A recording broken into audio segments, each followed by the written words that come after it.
পৃথিবী থেকে অনেক উপরে দৈত্যদের এক বিশাল রাজ্য। সেখানে ভুল করে চলে যায় ইসাবেল নামের এক রাজকুমারী। তাকে উদ্ধার করতে গিয়ে মানুষ ও দৈত্যদের মধ্যে বেঁধে যায় ভয়ঙ্কর যুদ্ধ। অবশেষে কি ঘটেছিল ইসাবেলের সাথে সেটি নিয়েই আজকের গল্প। আসসালামু আলাইকুম, ওয়েলকাম টু সিনেস্ক্রাইব বাংলা। আজকে যে সিনেমাটি এক্সপ্লেইন করব সেটির নাম হচ্ছে জ্যাক দ্য জায়ান্ট স্লেয়ার।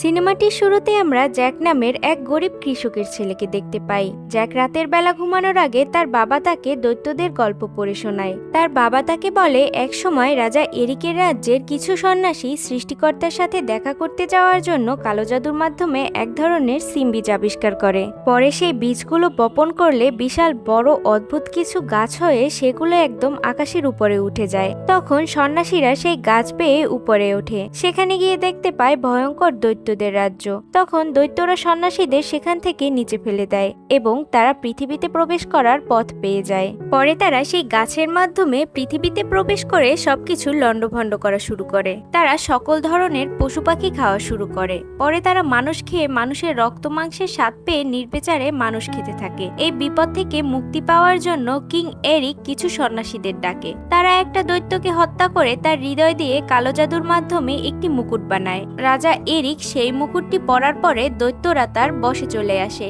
তখন সে সকল দৈত্যকে আদেশ করে নিজেদের রাজ্যে ফিরে যাওয়ার জন্য।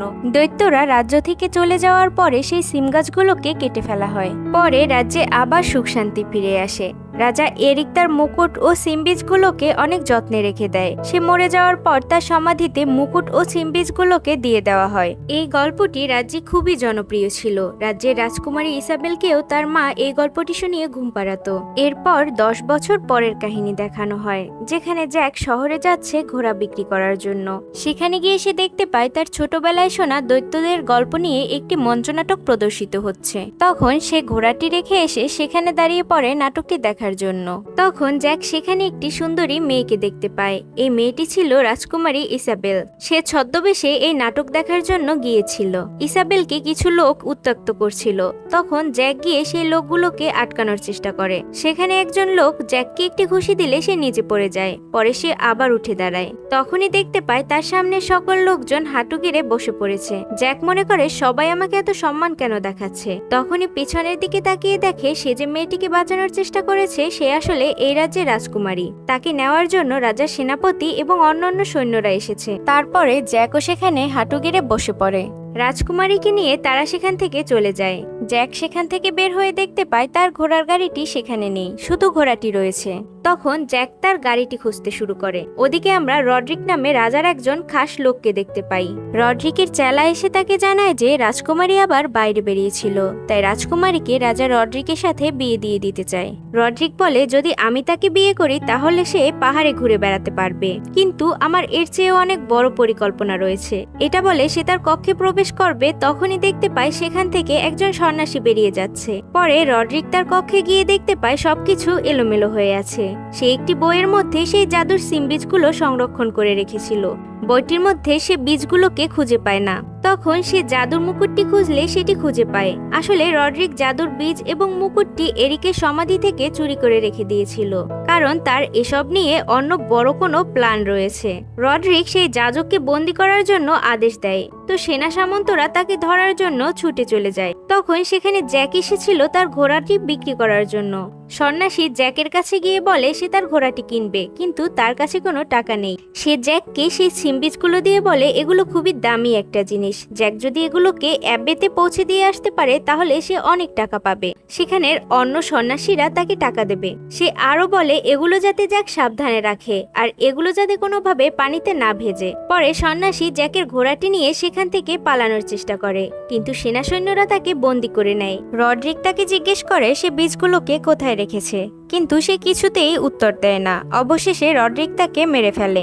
ওদিকে রাজা রাজকুমারী ইসাবেলকে রড্রিককে বিয়ে করার জন্য বলে, কিন্তু ইসাবেল তাতে রাজি হয় না। সে বলে আমি এত বয়স্ক একটি লোককে বিয়ে করতে পারবো না, আর তাছাড়া আমি তো তাকে ভালোবাসি না। এটা বলে ইসাবেল সেখান থেকে চলে যায়। অন্যদিকে জ্যাক বাড়ি ফিরলে তার আঙ্কেল তাকে বকাঝকা করতে থাকে যে সে মুদ্রার পরিবর্তে সিমের বীজ নিয়ে এসেছে। তার আঙ্কেল বীজগুলোকে ছুঁড়ে মারে, তখন একটি বীজ তাদের বাসার মেঝের ফাঁকা দিয়ে মাটিতে পড়ে যায়। ওদিকে ইসাবেল রাগ করে রাজ্য থেকে ঝড় বৃষ্টির রাতে একটি ঘোড়া নিয়ে বেরিয়ে পড়ে। কিছু দূর যাওয়ার পর সে ছোট্ট একটি বাড়ি দেখতে পায়, আর বৃষ্টিতে আশ্রয় নেওয়ার জন্য ইসাবেল সেখানে চলে যায়। সেখানে গিয়ে দেখতে পায় এটা জ্যাকের বাসা। জ্যাক ও ইসাবেলকে চিনতে পারে। ইসাবেলকে জ্যাক জিজ্ঞেস করে, এত রাত্রে আপনি এখানে কেন? তখন ইসাবেল বলে সে অ্যাডভেঞ্চারে বের হয়েছে। ইসাবেল জ্যাকের সেই দৈত্যের গল্পের বইটি দেখতে পায়। তখন জ্যাক তাকে বলে যে তার বাবা তাকে ছোটবেলায় এই বইটি পড়ে শোনাতো। তখন ইসাবেল বলে তার মাও তাকে এই গল্প শোনাতো। ওদিকে তাদের ঘরের মেঝে বেয়ে বৃষ্টির পানি পড়ে সেই নিচে পড়ে থাকা সিম বীজটি পানিতে ভিজে যায়। আর তখনই ভয়ঙ্করভাবে চারদিকে সবকিছু কাঁপতে শুরু করে। আর তখনই বড় বড় অদ্ভুত কিছু সিম গাছের জন্ম হয়। জ্যাক ছিটকে বাইরে পড়ে যায়। গাছগুলো জ্যাকদের ঘরটি সহ ইসাবেলকে নিয়ে একদম আকাশের দিকে উঠে যেতে থাকে। জ্যাক অনেক চেষ্টা করে আবার ঘরটির কাছে যায় ইসাবেলকে বাঁচানোর জন্য, কিন্তু জ্যাক সেখান থেকে নিচে পড়ে যায়। ইসাবেল সেই ঘরটির মধ্যেই রয়ে যায়। সকালবেলা জ্যাকের ঘুম ভাঙলে সে দেখতে পায় রাজা সহ রাজ্যের অন্যান্য সব সেনা সৈন্যরা রাজকুমারীকে খুঁজতে খুঁজতে সেখানে চলে এসেছে।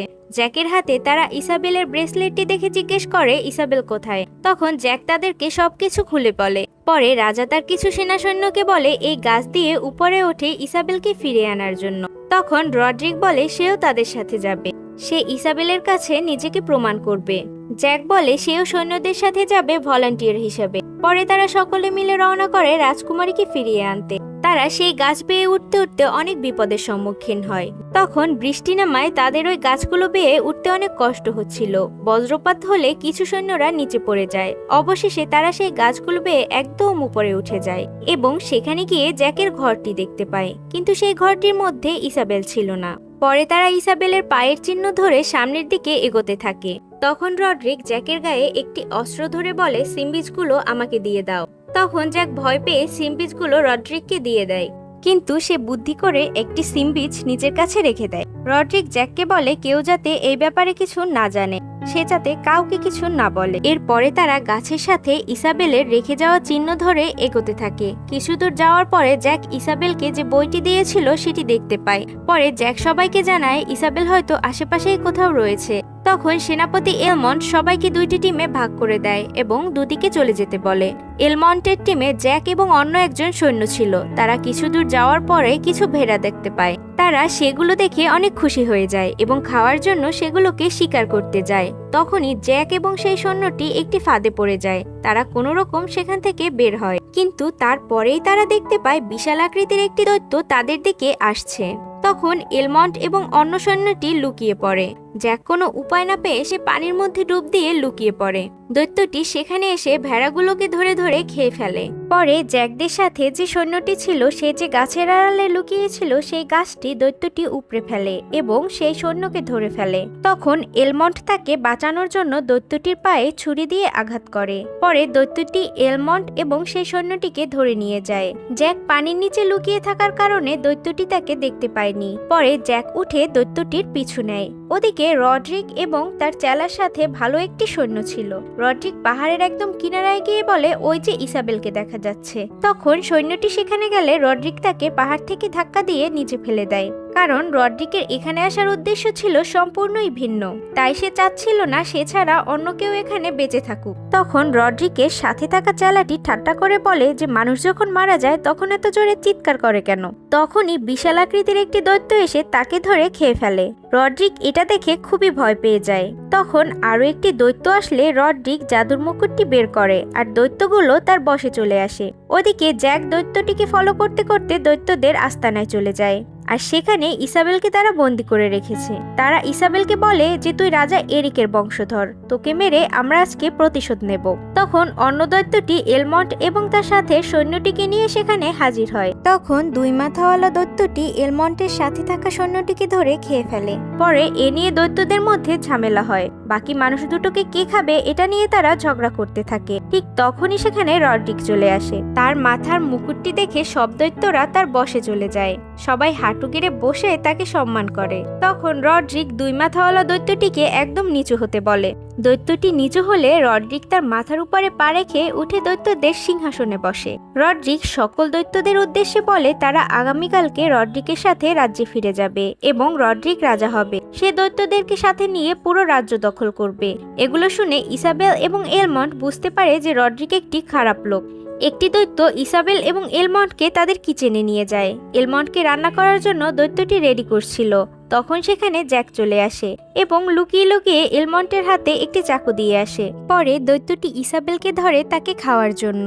দৈত্যটি ইসাবেলকে কেটে ফেলতে যাবে, ঠিক তখনই জ্যাক উপর থেকে একটি চাকু নিয়ে দৈত্যটির গায়ের উপর পড়ে তাকে আঘাত করে এবং দৈত্যটি সেখানেই মারা যায়। ওদিকে এলমন্ট জ্যাকের দেওয়া সেই চাকুটির সাহায্যে নিজের জীবনকে কোনোভাবে বাঁচিয়ে নেয়। পরে জ্যাক ইসাবেল ও এলমন্টকে নিয়ে সেখান থেকে পালিয়ে যায়। তারা পালিয়ে গেছে এটা জানার পরে রড্রিক একটি দৈত্যকে পাহারাদার হিসেবে পাহাড়ের কিনারায় থাকতে বলে, যাতে তারা এখান থেকে পালিয়ে যেতে না পারে। ইসাবেলরা যাওয়ার সময় দেখতে পায় সেখানে একটি দৈত্য পাহারা দিচ্ছে। অত বড় দৈত্যের সাথে যুদ্ধ করার মতো তাদের কাছে কিছুই ছিল না। তখন জ্যাক একটি বুদ্ধি বের করে। সে একটি মৌচাক এনে দৈত্যটির মুখের মধ্যে দিয়ে দেয়। তখনই দৈত্যটির ঘুম ভেঙে যায় এবং সে ছটফট করতে থাকে। এক পর্যায়ে দৈত্যটি পাহাড় থেকে একদম নিচে পড়ে যায়। পরে এলমন্ট জ্যাক এবং ইসাবেলকে বলে, তোমরা ফিরে যাও, আমি যাব না। রড্রিককে আটকানোর জন্য আমার এখানে থাকা খুবই জরুরি। ইসাবেল ও জ্যাক রাজ্যের উদ্দেশ্যে রওনা করে। ওদিকে রাজ্যের সবাই তাদের জন্য সেই গাছের নিচে অপেক্ষা করছিল। আর তখনই বিশাল আকৃতির দৈত্যটি সেখানে পড়ে যায়। তখন রাজা সেই গাছটিকে কেটে ফেলার জন্য সৈন্যদেরকে আদেশ করে, কারণ রাজা বুঝতে পারে যে দৈত্যরা সত্যিই আছে, আর তারা যদি এই পথ ধরে একবার রাজ্যে আসে তাহলে প্রজারা বিপদে পড়বে। জ্যাক ও ইসাবেল ধীরে ধীরে রাজ্যের দিকে এগোতে থাকে। ওদিকে রড্রিক সব দৈত্যদেরকে নিয়ে পৃথিবীতে আসার জন্য রওনা করে। তখনই এলমন্ট রড্রিকের উপর হামলা করে আর রড্রিকের হাত থেকে বীজের থলিটি পড়ে যায়। তারা দুজন ফাইট করতে করতে একদম পাথরের মধ্যে ঢুকে যায়। তখন রড্রিক দৈত্যদেরকে বলে তাকে সাহায্য করার জন্য। দৈত্যরা তখন পাথর ভাঙতে শুরু করে। রড্রিক এবং এলমন্টের মধ্যে তুমুল যুদ্ধ চলতে থাকে। এক পর্যায়ে রড্রিক হেরে যায়। তখন দুই মাথাওয়ালা দৈত্যটি রড্রিকের মাথা থেকে মুকুটটি খুলে নেয় এবং সেটি সে আঙুলে পরে ফেলে। পরে অন্য সকল দৈত্যরা তাকে রাজা মানতে শুরু করে। এলমন্ট এগুলো দেখছিল, কিন্তু তার কিছুই করার ছিল না। ওদিকে সিম গাছগুলোকে কেটে ফেলা হচ্ছিল। তাই এলমন্ট দেখতে পায় সিম গাছগুলো নিচের দিকে পড়ে যাচ্ছে। তখন সে দৌড়ে গিয়ে সেই গাছগুলোর উপরে উঠে যায়, যাতে সে পৃথিবীতে ফিরে আসতে পারে। পরে জ্যাক, ইসাবেল এবং এলমন্ট রাজ্যে ফিরে আসে। ইসাবেলকে দেখে রাজা অনেক খুশি হয়ে যায়। রাজা খুশি হয়ে জ্যাককে পুরস্কৃত করে। ওদিকে দৈত্যরা বীজগুলো পেয়ে যায়। তারা সেই বীজগুলো ঝর্ণার পানিতে ফেলে দিলে সেগুলোর মাধ্যমে আবার সেই ভয়ঙ্কর সিম গাছের জন্ম হয়। এরপরে সব দৈত্যরা সেই গাছ পেয়ে নিচে নেমে আসে। জ্যাক এটা দেখে তার ঘোড়া নিয়ে দৌড়ে সেখান থেকে চলে যায় এবং চিৎকার করে সবাইকে সতর্ক করতে থাকে। তখন এক সন্ন্যাসী রাজ্যের বড় ঘন্টা বাজিয়ে সবাইকে সতর্ক করে দেয়। ইসাবেলকে নিয়ে রাজা এবং সৈন্যরা রাজমহলের দিকে ফিরছিল। জ্যাক সেখানে গিয়ে তাদেরকে জানায় যে দৈত্যরা রাজ্যের দিকে আসছে। পরে তারা পিছনে তাকিয়ে দেখতে পায় দৈত্যরা তাদের দিকেই আসছে। ভয়ঙ্কর দৈত্যগুলো কিছু সেনা সৈন্যকে মেরে ফেলে। এগুলো দেখে সেনাপতি এলমন্ট সবাইকে যুদ্ধের জন্য প্রস্তুত করে। ওদিকে রাজা, ইসাবেল এবং জ্যাকদেরকে দৈত্যরা তাড়া করতে থাকে। জ্যাক রাজা এবং ইসাবেলের অনেক পেছনে ছিল। রাজা, ইসাবেল এবং অন্যান্য সৈন্যরা ক্যাসেলে ফিরে আসলে সৈন্যরা ক্যাসেলের সামনের জলাশয়ে আগুন জ্বালিয়ে দেয় এবং সেখানের ব্রিজটিকে উঠিয়ে ফেলে। তখন জ্যাক দৌড়ে এসে কোনোভাবে ব্রিজটির উপরে উঠে পড়ে। তখন তার পেছনে দুই মাথাওয়ালা দৈত্যটিও এসে পড়ে। জ্যাক কোনোভাবে তার হাত থেকে বেঁচে যায়। পরে সবাই সেই দুই মাথাওয়ালা দৈত্যটির উপর হামলা করে। তখন দৈত্যটি নিচে পড়ে যায়। ক্যাসেলের মধ্যে সব সেনা সৈন্যরা একত্রিত হয়। তখন এলমন্টের কাছে রাজা রড্রিকের কথা জিজ্ঞেস করে। তখন এলমন্ট বলে সে মারা গিয়েছে আর মুকুটটি দৈত্যদের কাছেই রয়ে গেছে। দৈত্যরা ক্যাসেলের মধ্যে এটা ওটা ছুঁড়ে মারতে থাকে এবং ভাঙচুর করতে থাকে। এক পর্যায়ে তারা ব্রিজটিকে নামিয়ে ফেলতে থাকে। তখন রাজা ইসাবেলকে বলে তার মহলের মধ্যে লাইট হাউসে গিয়ে অন্যান্য রাজ্যের সকলকে সংকেত দিতে। পরে ইসাবেল ও জ্যাক মহলের মধ্যে চলে যায়। রাজ্যের সৈন্য এবং দৈত্যদের মধ্যে তুমুল যুদ্ধ হতে থাকে। দৈত্যরা অনেক বড় আকৃতির হওয়ায় তাদের সাথে লড়াই করে পেরে ওঠা কোনোভাবেই সম্ভব হচ্ছিল না, কিন্তু তারপরেও সৈন্যরা আপ্রাণ চেষ্টা করে যাচ্ছিল।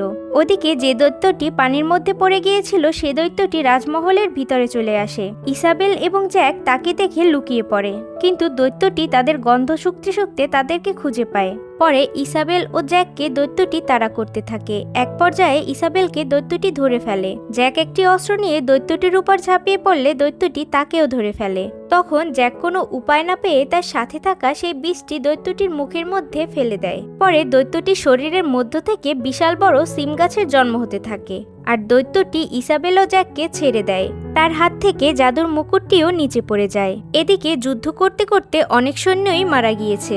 শেষ পর্যায়ে দৈত্যরা বৃষ্টি নামাতে সক্ষম হয়। রাজাও বুঝতে পারে যে তারা এবার হেরে যাবে, তাও তারা প্রাণপণ চেষ্টা করতে থাকে। দৈত্যরা প্রায় তাদের কাছে এসে যায়। তখন দেখা যায় মহলের মধ্য থেকে সেই গাছগুলো বের হচ্ছে। দৈত্যরা এটা দেখে কিছুই বুঝতে পারে না, তারা অবাক হয়ে তাকিয়ে থাকে। কিছুক্ষণ পরেই দৈত্যরা হাঁটু গেড়ে বসে পড়ে। তখন সবাই পেছনে তাকিয়ে দেখে জ্যাক সেই মুকুটটি পরে আছে। এরপরে জ্যাক দৈত্যদেরকে আদেশ করে তাদের দেশে ফিরে যাওয়ার জন্য। পরে দৈত্যরা তাদের দেশে ফিরে গেলে গাছগুলোকে আবার কেটে ফেলা হয়। পরে জ্যাকের সাথে রাজকুমারী ইসাবেলের বিয়ে হয়। ইসাবেল ও জ্যাক তাদের সন্তানদেরকে এই গল্পটি শোনায়। তারা জিজ্ঞেস করে সেই মুকুটটি এখন কোথায় আছে। তখন জ্যাক বলে মুকুটটি নিরাপদেই আছে। এরপরে আমরা দেখতে পাই মুকুটটিকে আরো সুন্দর রূপ দিয়ে একটি জাদুঘরে রেখে দেওয়া হয়েছে। সেখানে বিভিন্ন মানুষজন আসে মুকুটটিকে দেখার জন্য, কিন্তু তারা এর পেছনের আসল কাহিনী জানে না। আর সিনেমাটি এখানেই শেষ হয়। তো বন্ধুরা, আপনাদের কাছে যদি ভিডিওটি ভালো লেগে থাকে তাহলে অবশ্যই একটি লাইক দিবেন। ভিডিওটি কেমন লেগেছে কমেন্ট করে জানাবেন, এবং এরকম আরো মজার মজার সিনেমার গল্প জানতে সিনেস্ক্রাইব বাংলা চ্যানেলটি সাবস্ক্রাইব করুন। Thank you so much for watching. আল্লাহ হাফেজ।